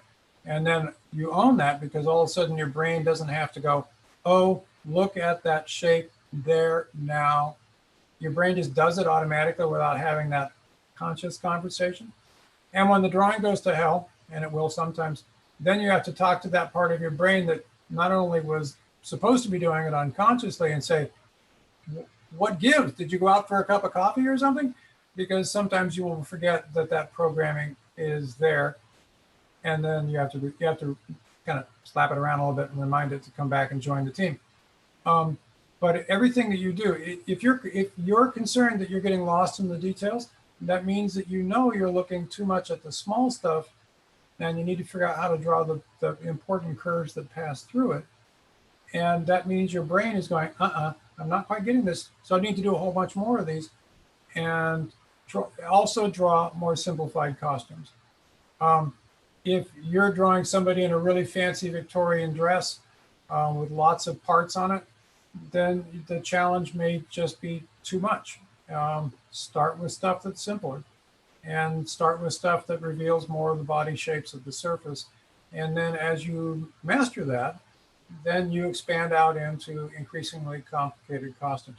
So in clothes figure 1, for example, we're one step away from street clothes on a lot of models. It's one step away from a pair of pants and a regular, relatively tight shirt, because there's so much to learn about seeing how the clothes hug what the body shapes are.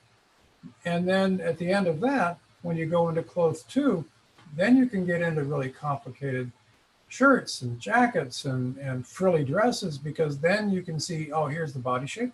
Oh, here's the pattern of the folds and the shapes of the cut of the dress. And I'm breaking these things down into simple shapes.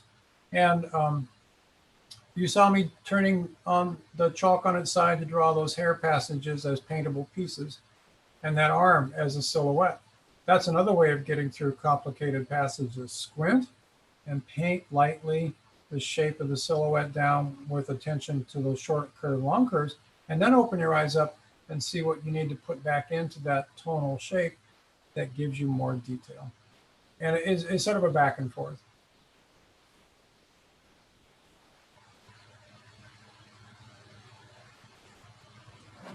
Well, I suppose I could take a look at the board here. I have driven all of you, I'm sure, quite to sleep. Lots of interesting ones. All the reference photos, those are from our clothes figure archive. So if you're taking classes from us online, those would be the people you would be drawing. Like I said, we have a whole bunch of actors in this Bay Area that we work with. Men, women, young, old, all sorts of body mass index, ethnic background, and we have them pose for us. The one thing they've all got to be able to do is project. They've got to be an actor, and they've got to be able to hold a pose long enough for a live class and do a really good job, or hold a pose long enough for us to snap the camera on them for the online classes. Anything else? Hey, Chuck, I always see common questions about things, and I think people are asking some of these questions differently, but it's Sure. more about inspiration and, motivation and hanging in there maybe when things aren't going so well. And I'm sure that in your career, you've had some peaks and some valleys. And I know that there's some artists that are on here just saying, what inspires you? How do you stay positive? How do you keep going? And and I know that this is a lifetime of a career that we're talking about right now with you, but maybe even earlier in your career, what inspired you to stick with it? I like to eat, and if I can do a drawing and sell it, I get to eat. That's grossly oversimplified. I can walk down the street and I can look at the patterns of leaves on a wet sidewalk and want to cry because they're so beautiful and want to paint them. I can look at the curve of a foot on a baby and be inspired to capture those little plump little shapes because they're just gorgeous. I can get out of bed in the morning and listen to my news broadcast and get really angry at the world and draw political cartoons. I can walk into an art museum and see a painting and be so awestruck by the mastery that that artist demonstrated. I mean, walk up to a Marie Cassatt painting, and if it doesn't make your heart beat faster, what she was able to do, then you haven't got a soul. Go in and stare at a John Singer Sargent painting and try and figure out how he analyzed the values and the edges of that. And you can see so much of this online now with all the museums shut down. Oh my God, you can get completely lost in the Metropolitan Museum of Art's collection of Sargent paintings, or Velázquez, or the Spanish masters, Rivera, or Sorolla. Oh my God. And then go out and look at the light in your backyard, because what you'll notice is whatever you look at in the painting, then you walk out the door and you go, I'm analyzing this like Cassatt or Degas or Sargent or Dean Cornwell or, oh my gosh, any, you name it, Kim Jong-gi, who has a photographic memory that he is trained from a very early age to be able to retain all these shapes and be really excited about them. You have things that you care about more than anything else. Find those subjects that just excite you and draw a lot of those, and then push the boundaries of those. Like a lot of you, when I was your age, I looked at a lot of Mad magazine, and most of you, when you come to the Academy of Art, it's anime and manga and all great influences with their own design languages. But one of the things that is find ways to then push those out past the limits of what you already know, so that you're not drawing the same thing over again. You're not drawing that same avatar, and you're not drawing this. Put that avatar in your bedroom. Draw your bedroom. Draw your kitchen. Draw the bus that you're on when you're going across town, and wear a mask. And find challenges. A friend of mine Kevin McPherson is a really terrific landscape painter. He assigned himself a painting a day of his backyard, which was a lake in near Taos, New Mexico. And he said, I learned so much from painting that same view at different times of the day through 4 seasons. It transformed my life. You and I have been given an amazing gift, a burden and a responsibility. If I say blue, every one of you sees something different in color. And if I say a beautiful woman, you all see something different, one from the other. And the same thing if I want you to draw a handsome man or an old wizened up wizard. Every one of you has a different vision in your head for how that shape should be seen. If you keep looking for that inspiration in the world around you, you will find that same passion you bring to drawing the things you already know and care about will be expanded out into capturing the world around you. There's so much inspiration. I could spend a year not even leaving my studio, just drawing all the crap that's in here, and be very happy doing it, because I would draw everything in here better. And that wizard would now have a whole universe around him or her that I could draw with authority and make the experience for the rest of the world be richer. And just draw everything and draw a lot of it. And when you hit a wall, switch tools, switch mediums, switch paper, switch computers, learn a new painting software, go someplace else if that's possible in the current world, and see something where the world visually is different. Do a Google Map pin drop and go someplace where you've never been before and do the 360 photo stuff, and just do like Chris Kanga does.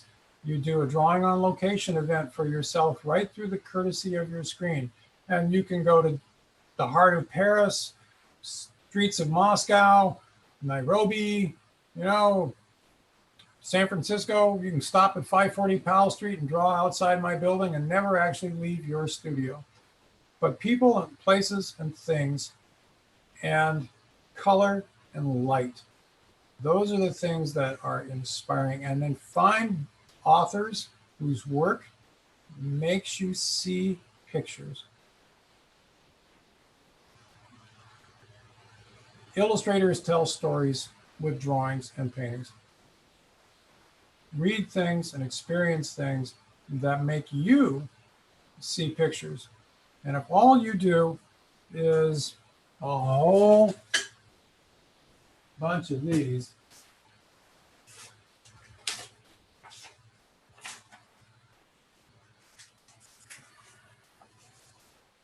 thumbnail, thumbnail, thumbnail. These drawings will never be, well, they've been seen by you. They're little just notes to yourself about what was fabulous about that scene. And that's part of a series I'm working on called the Emergent Warrior Project, which has to do with frontline workers in the COVID crisis here in the United States. But these are just little index drawings for me to remind me what was important in that scene. At the end of this, all these get crumpled up and thrown into a trash can. And you just fill sketchbooks with stuff like that. And you will never, ever, ever, if you're willing to look for it, be at a loss for material to draw and to find inspiration. And don't wait for it to come to you. I mean, like Kevin said, I looked out my window one morning and gee, that lake looked awful pretty in my backyard. What happens if I paint it? Oh, if I do it today, what happens if I do it tomorrow? Oh my gosh. A year later, he's done 300 plus of these suckers and he's got a one-man show and an enormous collection of everything that was the same and completely different in oil paint. And it was a fabulous exhibition. Oh my God. You too. Just get on it. Go to art school, get trained, get on it, and keep doing it until you die. You are the storytellers of tomorrow. What you draw and how you draw and what's in your heart in terms of how you make pictures will literally help to reshape, and I'm not exaggerating, you will help to reshape how the world sees itself. Tell me that's not a good reason to get out of bed in the morning and go and grab a pencil.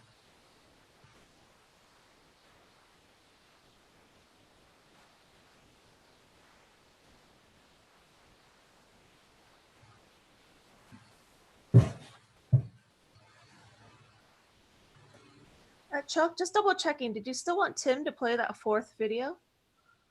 Tim wants to, sure. I don't know. That was kind of the end of it for me. That's fine. Then if there's other questions still for Chuck, then now is the time. Which I know the chat's going really quick. So yeah, and I'm not. And Kathleen, if somebody wants to read a few to me, I will answer them. But I tell you, my old eyes are not. Actually, the whole thing looks frozen on the chat side for me. So it's flying fast and furious on this side. I know Hector's great at viewing those questions. Just double checking you wanted that last video. Well, if you want to run it, fine. Hector, why don't you give me 2 or 3 more questions while the video runs, and I'll try and. I'm ready to go now if you'd like, Chuck. Sure. Thank you very much for that. That was really awesome. I'll share the video now, just for as we have it.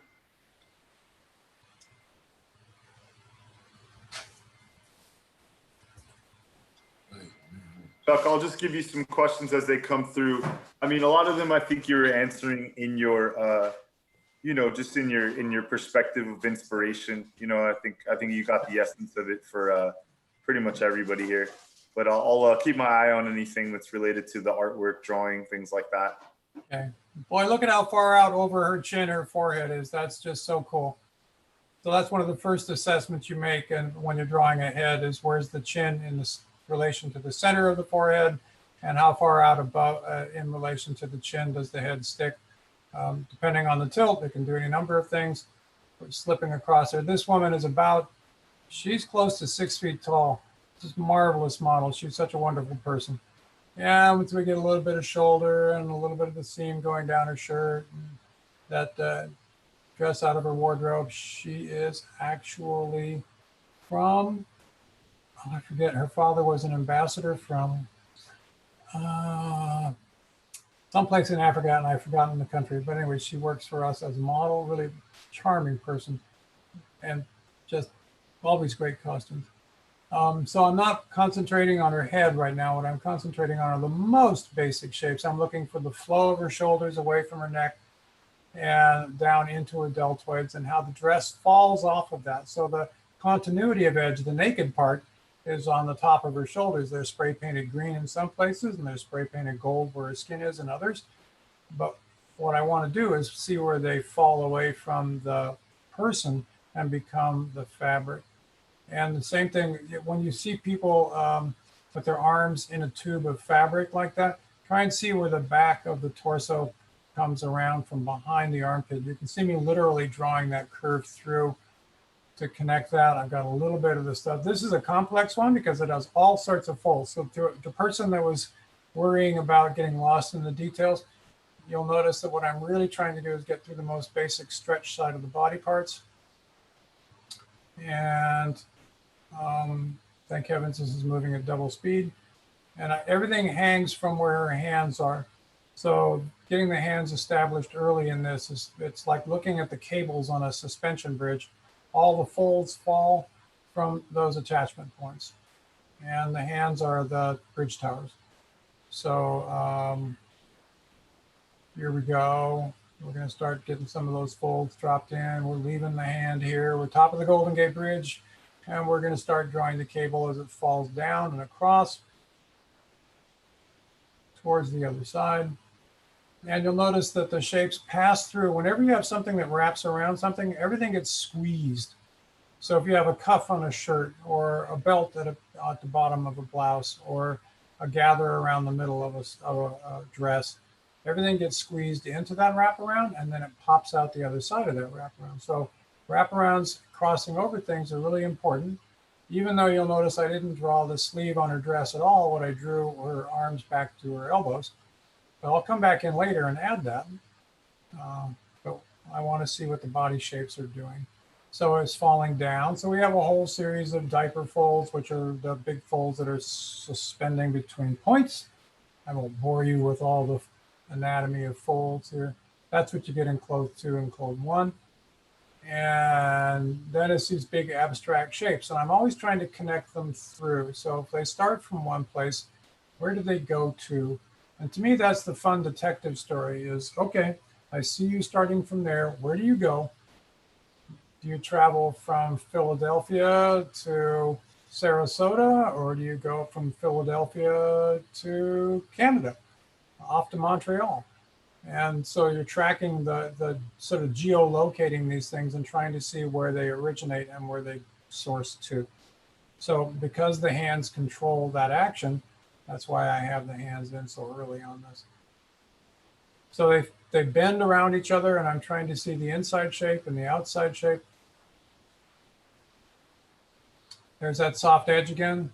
That also gives me a visual language. And if it's really complicated, finding soft and hard edge helps later when you look back at what you had done earlier, because you can decode the shapes a little better. There's another diaper fold going around the corner, and it suspends. I can't see where it attaches, but it comes down and meets that. And then there's the side plane of that, and it falls down. And then there's the big curve that goes all the way around past her thigh past her knee on the other leg. Whoop, whoop, whoop. We're going to paint the shape down so I remember where I was later.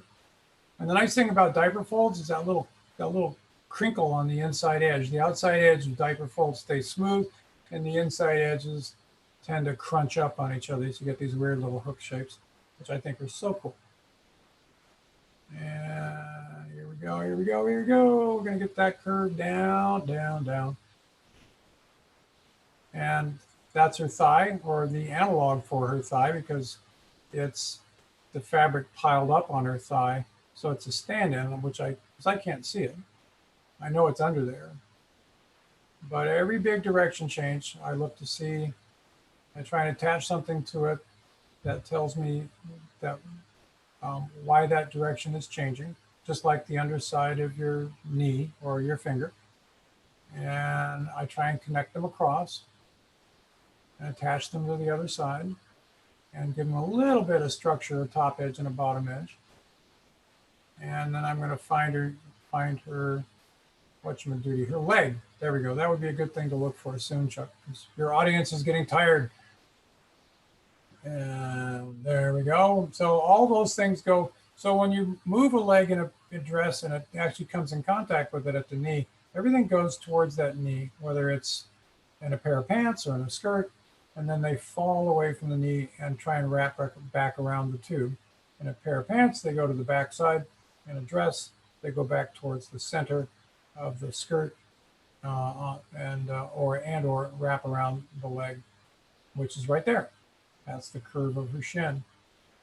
Right there, she's painted green. And here, she's the shape of the dress. And there, she's the outside of the dress, and we connect the dots. And at this point, then we're going to add a little more structure to that. Yeah. And always look, when you have complicated shapes, the foot that's carrying all the weight, always look for it in comparison to what the shoulders are doing. Where is it? If you saw me draw straight down and measure, there's no shame in that. my hand goes and measures over and over and over again over the course of the drawing. Even if I looked at it once before, I'll look at it again just to double check, because sometimes I get things wrong. Oh, well, thank you, Stella. I'm glad you like this. So you'll see in this one, see how I just painted the shadow shape of her leg as a silhouette? Too cool. I mean, that is so nice. And you can see the tilt of the bones of her ankle joint in there to make it asymmetrical. Symmetrical. Easy for me to say at this time of night. For some of you, I know this is like 2 in the morning. Good heavens. Thank you for being patient and putting up with this. Much in your debt. Now what I'm trying to do is establish where her other foot lands on the ground in relationship to the weight-bearing foot. That arch there is me trying to estimate where the bones of her foot is. And when you get to the joints, always look for the bones. If they show up at the surface, show them. You can simplify them later. And if you can see the shape of the heel in relationship to the ankle bones, always look for that little point where it sticks out, because it makes the foot be more dimensional. And we're going to get her down, and we're going to compare where her toes are, one to the other. And then we're going to get, and one of the cool things about this, I love people's feet, because the way toes interlock when they're on the ground. I said earlier that your little toes are in 3s and this guy is in 1.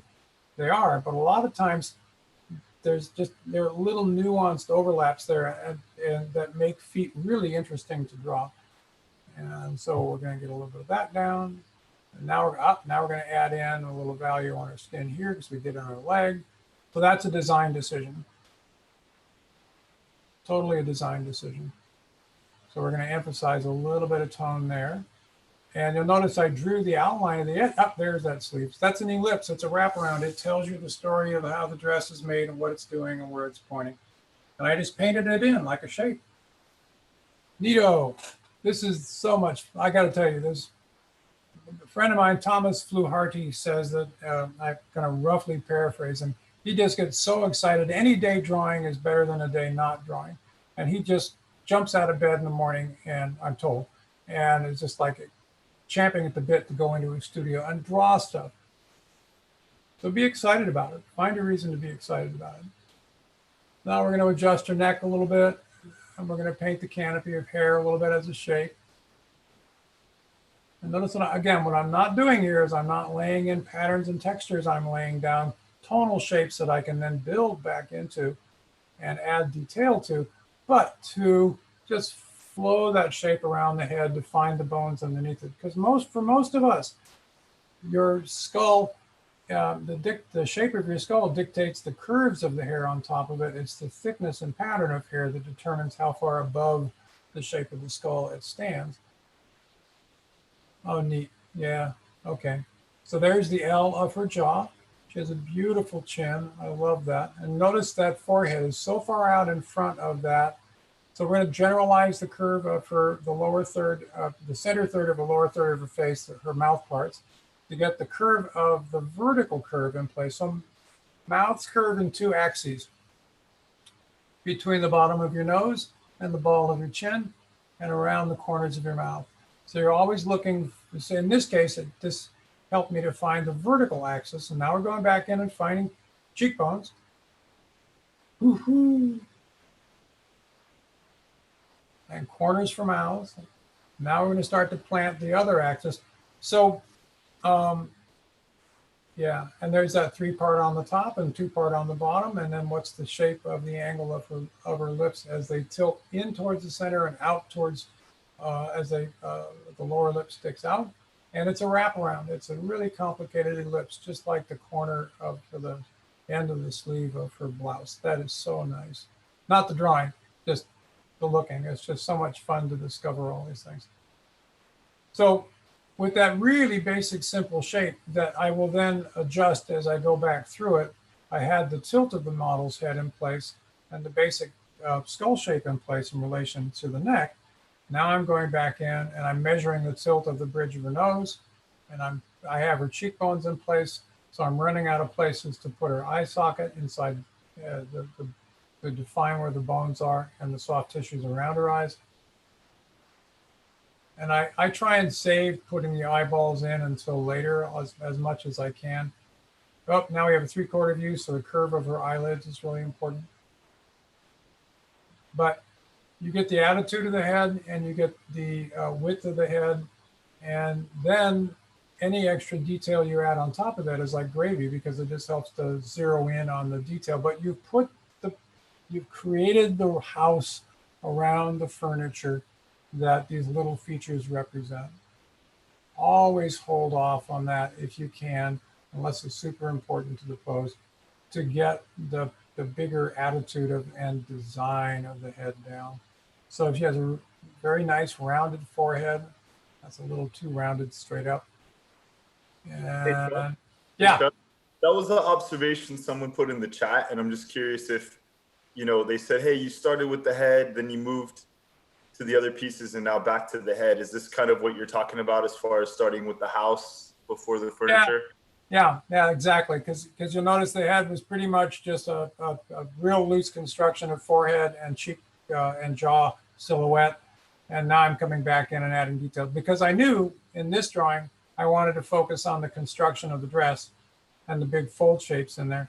So I didn't want to immediately start defining the head past the basic shapes, but the shapes tell me where her shoulders are. So I need to focus enough on the shapes to know what the head design and attitude is without over rendering it. And now as I come back in, I can start to add pattern and detail and go into ADD mode where I start flitting all over the drawing and drawing things. And I would say to this artist, if I walked up to him, I'd say, Mr. Pyle, do you realize that you have created 3 perfectly parallel lines on her forehead that are equally spaced and therefore incredibly boring? So I should go in and mix that up just a little bit. But now I'm actually doing my ADD thing and going down the form and adjusting other things. But this drawing was really all about, let's get down to the complicated diaper folds where her hands, between her hands, and get those basic shapes in place and paint the basic planes down. So this, by turning my chalk back on its side, I can literally turn that piece of chalk into a paintbrush in value. And that's the cool thing. You can build core shadows on top of your basic shape, and you can build cast shadows back over in your extra darks inside the plane changes. And then you can make lines emphatic.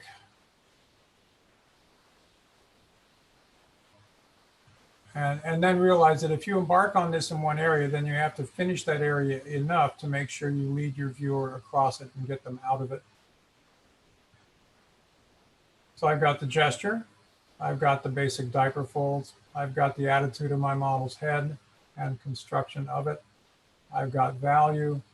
I've got what is for me a series of focal points, which is the construction of the folds, the proportion of the model, and the gesture. And that is, try giving them a bit of waves. Yeah, that would be good.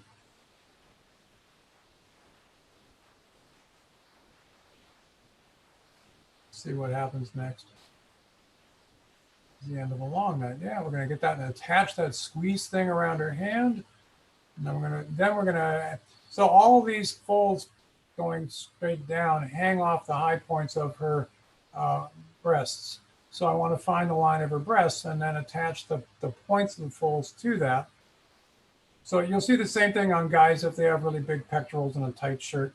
Those stretch folds, when you make the body rear back, will go between points and attach along the lines of pectorals. Or if they have a big round tummy, the same thing happens there. Look at Santa, for example. And so those stretch folds go between high points. And it's a good thing to look for.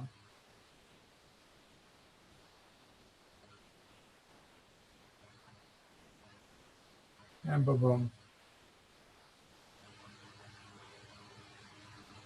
Ba-boom. Okay, so we're just going back in and emphasizing construction. So you went from the big simple shape, and now you're adding the details of all the little bits and pieces within the big shape. And at any point that you stop, you've got a simple shape to support the details where they are, and hopefully you get them all in the right spot. Whoop-de-doo.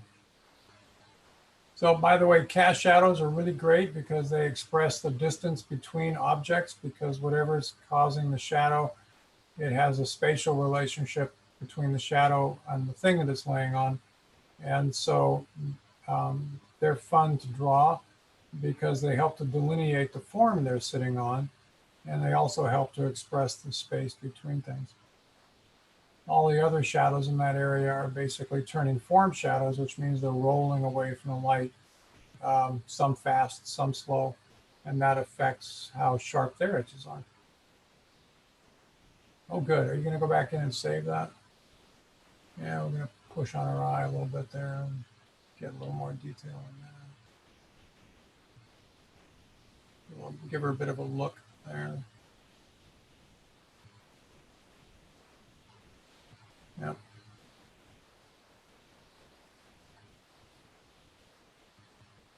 Fun. Okay, get that chin. So I want to emphasize the overlap. She just barely overlaps her far away shoulders, so that's why I pushed on that edge. Probably should have continued that intense line all the way under her jaw. And I forget whether I do or don't. But I want to get the sense of that thing being overlapped a bit. And yeah, we're finishing the seam. Seams are important if you see them. And the more obvious the seam, they make really good markers to show construction and attitude in space. All right, I'm looking at the photo. I'm looking at what my hand is doing. I'm fun. Post-mortem. Yay! There we go.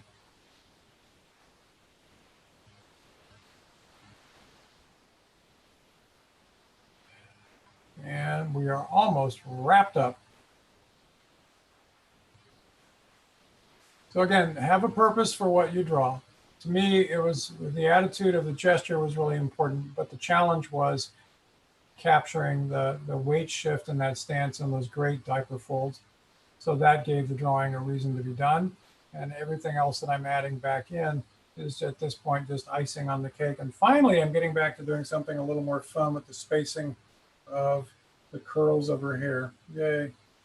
And a little shadow to make sure that the sense of the foot hitting the ground or not hitting the ground is in place. A little shadow under that because she's in tight contact. And that's why drawing from the model is so important. And that's why you want to make sure that you get in front of a model regularly and get instruction from people that are excited about doing it, and get your careers going. Change the world one picture at a time, folks. I'll be on here. Thanks, Chuck. I love the enthusiasm and the sincerity of it all too, because I think that it's obvious that what you're doing is something that's passionate and inspiring, and especially even just your references of people that inspire you. And I think that somebody mentioned in this as kind of a positive, maybe it didn't seem to be a backhanded compliment, but it was just saying somebody who is, say, older, being in touch with some of the newer styles of artists and what they're doing. And for me, it wasn't something I could really address in the chat, but I think that even if you want to be an artist that's up to date or forward thinking, there's a lot of importance in knowing the history of other artists and development and anatomy and where these things come from. And that's really one of the best things you can do to push your art forward, is to really study art in the past as well. So I thought that was a good observation I saw in the chat earlier. Yeah, one of my teachers said, if you like somebody's work, try and figure out who their influences were. And it's very true. It's a bit of a detective job, but if you like Kim Jung-gi, then go back and look at Hokusai and look at all the people that have kind of poured into his head, his father's and his grandfather's generations of artists, and see how what he's doing today, which is so brilliant, is built on the back of tons of hard work and dedicated looking and a lot of doing. But all these other voices of preceding generations of artists are there. And good artists are the ones that don't get trapped by the past, but are cognizant of what the past has to offer to us today. And so when you go to if you go to an art school, the teachers you're dealing with have decades of experience to offer to you. And through that one little aperture in the window, when somebody opens their mouth, there are literally 3 generations of teachers behind them that are talking to you about their careers and their perceptions as artists. And that's, you know, that's the fascinating part about it, that I can talk to you about folds and arm anatomy, but I'm really talking to you through a whole series of art center drawing teachers from in the 1950s who were talking to from the point of view of being Howard Pyle students in the turn of the century. And so we're all connected through. So look at what's hot today. Look at what was hot yesterday and try and figure it out. And find good teachers that can share both that past and that present and the passion. And then that's how you really get your careers launched and become a unique storytelling voice of your own. That's good. And the thing that I wanted to just leave everybody with too is that, you know, I've been doing these workshops every Tuesday for months now. And, you know, you see faculty, directors, whoever's actually on here, you know, has so much knowledge and skill set. And I see people constantly that they'll ask a lot of questions about brushes or software or, you know, what charcoal is that? What paper is best? And I think that the essence that I'm trying to get everybody to understand when they're on this is that there's a lot of skill and labor and time and development that gets you to this level where it's not so much the brush, it's not so much the pencil, it's not the paper, it's really the skill set that's been developed to capture what you see. And whatever tools you have are the tools you're going to work on. Now there's tools you're going to develop, there's things that are going to help you get better, but it's not the pencil, you know, it's really the development and the skill and the time and the labor that's been put in to get to that level. And I don't know if you want to give everybody a big lecture on that, but I really do think it's the journey that gets you to that point, not the tools, you know? It's the brain. It's the brain and the heart. And the brain gets trained, it tells the hand what to do, and the brain has to be connected to your heart. Find people that'll train your brain to get there faster. That's what art school is really all about. You can do it on your own, but you go someplace like the Academy of Art, and in 4 years, your lives will be utterly transformed, because as we train your brain to see through your eyes and communicate through your hand faster and better, then the vocabulary with which you speak will be immeasurably broadened. And the stuff that's in your heart as an artist will come out at such a higher professional, passionate level that everyone will respect. And hopefully everyone will want to buy. But the passion has to be channeled through the tools. So that, you know, I can talk to you all you want about these, but it's eyeballs, brains, training, and doing. And on that note, Hector, I think we're done. Yeah, we're going to wrap it up here. So students, anybody out there, I know that there's always a ton of questions, but the first thing to do, I would just ask you all, send me an email. You know, part of the process that we have here is we try to work with you more in a consultative way. Our team actually will work with you on having a one-on-one meeting. Some of you are going to be looking for what's my first step? How do I get into the school? How do I get started? Or some of you just may want some advice, but what I would tell you is send me a quick email, shoot it over to me so that we can open up a dialogue. Really, the first step would be to spend time getting to know you, your family, your situation, what your career goals are, and help you to start narrowing down what your first steps would be. Sometimes it's not even our school. Sometimes that's not the right route for you. But if it does line up with one of the majors that we have, one of the careers that we can help you to get to, what we want to do is just sit down with you one-on-one and figure out how to get started. So before anybody ever starts school here, we meet with them. We want to get to know their situation. We want to help you look at your financial aid options, different scholarships that are out there. There's a lot of work to do. And the fall semester is just around the corner, but there's still more than enough time. I would tell anybody right now that we're all in shelter in place to some degree. Some cities are more open than others, but the next semester doesn't start for 6 more months. So I would tell you, instead of waiting, if there's any anything in your body that says, hey, I want to pursue looking at this, maybe at least explore if this is a possibility, send me an email. Our team will sit there and we will sit down and try to help you to map it out if it's going to be possible or not. So I can tell you we'll give you our best shot and our best effort to make it a reality for you. I always ask, people that are speaking on these workshops that, there's a lot of students that are out there that think that these types of careers are maybe just pipe dreams or they're things that are unattainable, but they're really not. It's hard work, it's dedication. The last workshop that I held, one of the coolest things the presenter had mentioned was he said that the best thing he did for himself was he got rid of his Xbox and he started taking his school and his education much more seriously.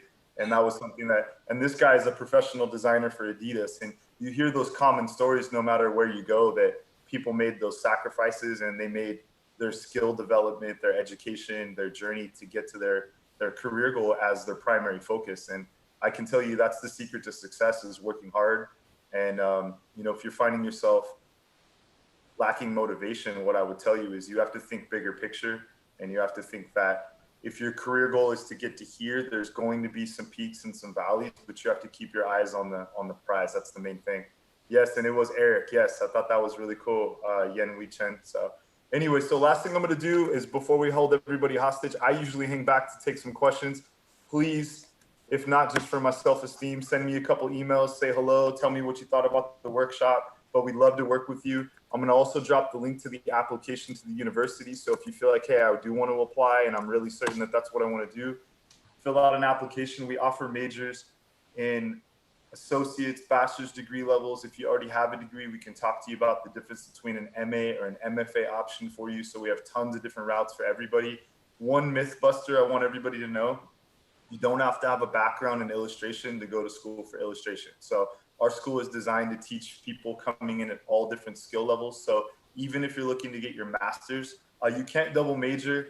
I don't want to spend too much time on that, but the reason why is the amount of work and intensity that we're going to put you through, there's no time for that. Like it's too rigorous to get you to where you need to be in this one field, let alone having you focus on multiple fields. So I can tell you anybody that's been through this will tell you that the intensity level is very, very high and the demand is very high. So we just don't want to set you up for failure. Now, within majors, if you don't have electives filled out, you do have the option to take elective courses that'll support your portfolio and you can kind of dabble in some of the other fields that way. But there's really just no way for you to get a portfolio that's going to make you employable if you're focused on two different career paths at the same time. So that's honestly the way that we do it here, and it's proven to be successful. So without further ado, folks, I'm going to tell everybody good night. Be safe. Keep drawing. I know the last thing I would probably tell you is everybody out here was saying, what could I do? What could I do? What could I do? What could I do? All I could tell you is the common advice that I get from every artist is to draw, draw, draw. Draw when you're on the bus, draw when you're on the BART, draw when you're, obviously when you're driving, but draw anytime that you get it, the time to. That's what's going to make you better. It may seem insignificant, but drawing really is a skill, and it's a skill that you can develop and work on. So please, please, please draw, draw, draw. Last thing I'm going to do is one more time, I'm going to throw in my email, and I'm going to go ahead and say goodnight to everybody and sign off. But please don't be shy. Send me an email. I promise you, I'm the nicest guy you could talk to. So I'll probably not as nice as Chuck, but definitely do my best. Hey, so as we're signing off, I did want to say a big thank you to our marketing team, to William, to John, to Wakana, all the people that are behind the scenes putting on these events. Tim Lewis, always a big shout out for helping us out with putting everything on YouTube. Kathleen, she's the one who helps organize these events here for us as well on Zoom. Thank you. She's here with us every night. And then last but not least, Mr. Chuck Pyle, always a big fan of your work, sir. You are one of a kind. I really do appreciate your time. Always great to see your work, man. So thank you for being here tonight too. Mutual pleasure. All right, students, well, be safe out there, okay? And draw, draw, draw, and shoot me those emails, okay? I'll catch you guys soon. Hopefully, I'll see some of you back here on Tuesday next week. Yay. All right. Night. Great show, Chuck. Thank you very much, man. That was really awesome.